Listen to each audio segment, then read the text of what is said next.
So it wasn't that long ago, maybe a week or two ago, or maybe 3 at most, I told you about a deadly meningitis outbreak that we had last year that was traced back to a pharmaceutical compounding company in New England.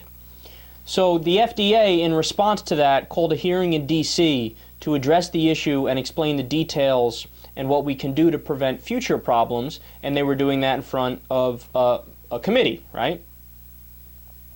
Now, what's fascinating is that in the committee, you found that what the FDA was saying was very straightforward. They said, look, the reason why this meningitis outbreak happened was simply due to the fact that we don't have the authority to regulate the pharmaceutical compounding companies.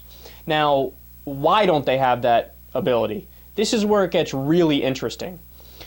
Because under our law in the United States of America, so on a federal level, not on a state level, but a pharmaceutical compounding company, which is where they put all of the medications together and actually make them, they are not the same as where they actually make the drugs themselves.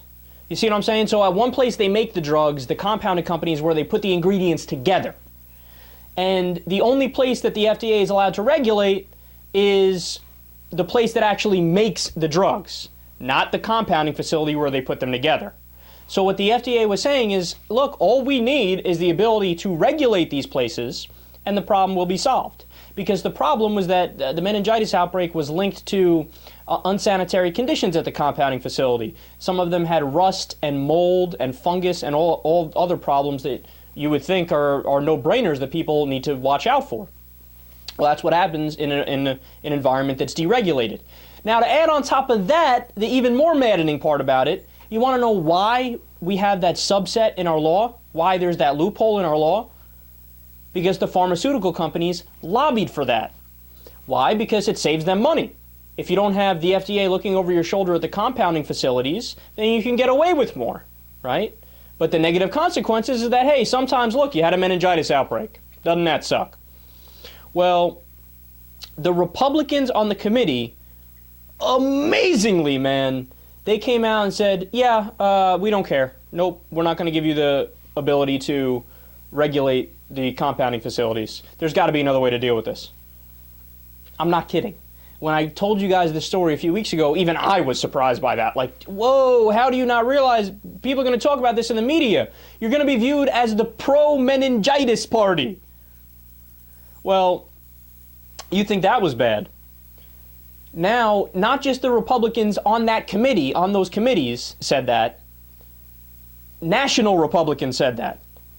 Senators, representatives, the congressmen, they said the same thing. Yeah, no, we think there's a different way to go about fixing the problem, so that doesn't matter. And the Democrats are pulling their hair. They're like, what are you, crazy? There was a meningitis outbreak. All we need is the FDA to be allowed to regulate the compounding facilities, just like they regulate where they make the drugs, and that'll take care of the problem. But nope, the Republicans don't want to do it.